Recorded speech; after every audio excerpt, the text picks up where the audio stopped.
Malaysian Prime Minister Mahathir Mohamad is live broadcasted speaking at the Second Belt and Road Forum in Beijing on Friday, April 26, 2019. President Xi Jinping has promised to set high standards for China's Belt and Road Infrastructure Building Initiative, seeking to dispel complaints the many $billion in projects leave developing countries with too much debt. Countries including Malaysia and Thailand have cancelled or scaled back projects, while Ethiopia and others have renegotiated debt repayment. Yinghan Guanap Photo Beijing. The latest on China's Belt and Road Infrastructure Building Conference. All times local, 8 p.m. British Treasury Chief Philip Hammond says Britain's finance industry would be a natural partner for future projects under China's Belt and Road Infrastructure Initiative. On the sidelines of a Belt and Road Forum in Beijing Friday, Hammond did not directly say whether Britain was considering signing an agreement to support the initiative, as Italy did last month.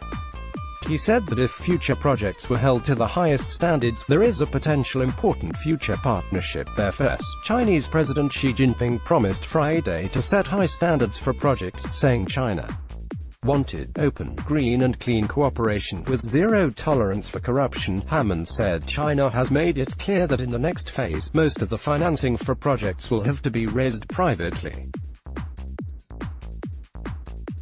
__2:50 p.m. Russian President Vladimir Putin says China's Belt and Road Infrastructure Initiative meshes perfectly with the goals of the Russian-led Eurasian Economic Union. Putin's comments Friday to a forum in Beijing may help alleviate concerns over potential tensions as China's economic footprint expands, particularly in Central Asia, Russia's traditional sphere of influence. Putin told the Belt and Road Forum in Beijing that China's moves fit perfectly into our plans. The Eurasian Economic Union groups Russia with Armenia, Belarus, Kazakhstan and Kyrgyzstan in a common market that seeks to remove barriers to the free movement of goods, services, capital and labor. Putin said the 5 member states unanimously supported the idea of linking the construction of the Eurasian Economic Community and the Belt and Road.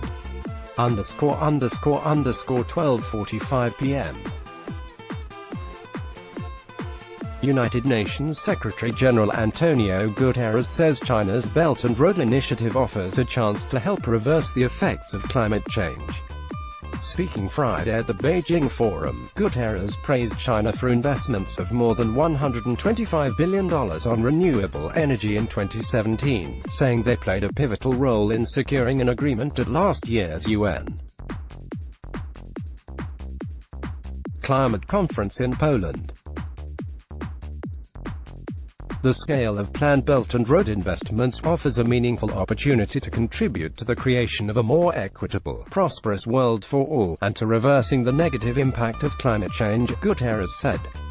The UN wants to align the Belt and Road with its Sustainable Development Goals, Guterres said. Some critics note that Belt and Road projects include coal-fired power plants that can worsen climate change. __12:20 p.m. Pakistan's Prime Minister Imran Khan is hailing substantial progress in the China-Pakistan Economic Corridor, a key element in China's Belt and Road Infrastructure Initiative. Addressing the Beijing Forum on Friday, Khan said Pakistan's electricity supplies had increased massively under the plan. He said Pakistan was looking forward to the project, known as CPEC, moving into its next phase focusing on social uplift, poverty alleviation, agriculture and industry, including the opening of special economic zones. He said Pakistan also wants to sign an expanded free trade agreement with China. He said relations between the two countries are strong, resilient, unbreakable. Financially troubled Pakistan has borrowed billions of dollars from China in recent years through loans whose terms remain largely undisclosed.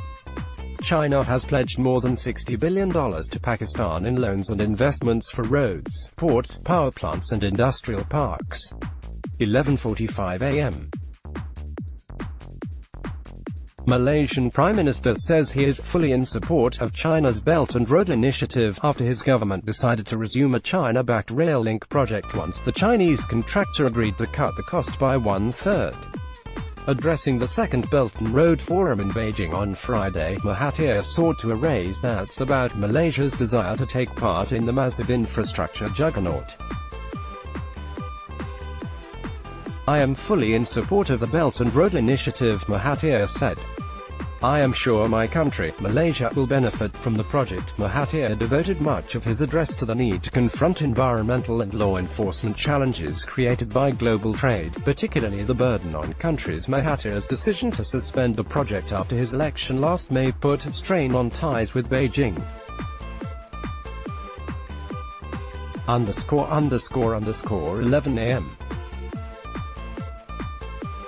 President Xi Jinping has promised to promote high financial standards for China's Belt and Road Infrastructure Building Initiative as Beijing tries to dispel complaints the multi-billion-dollar project leaves developing countries with too much debt.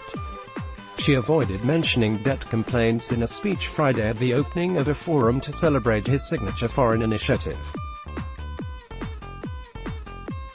She said Beijing wants open, green and clean cooperation, with zero tolerance for corruption. Developing countries welcome the initiative to expand trade by building roads, ports and other facilities across Asia and Africa to Europe. But high costs have prompted complaints some are falling into a debt trap. Chinese officials reject such complaints and issued guidelines this week for assessing debt risks to Belt and Road borrowers. Let's blog ads. Why?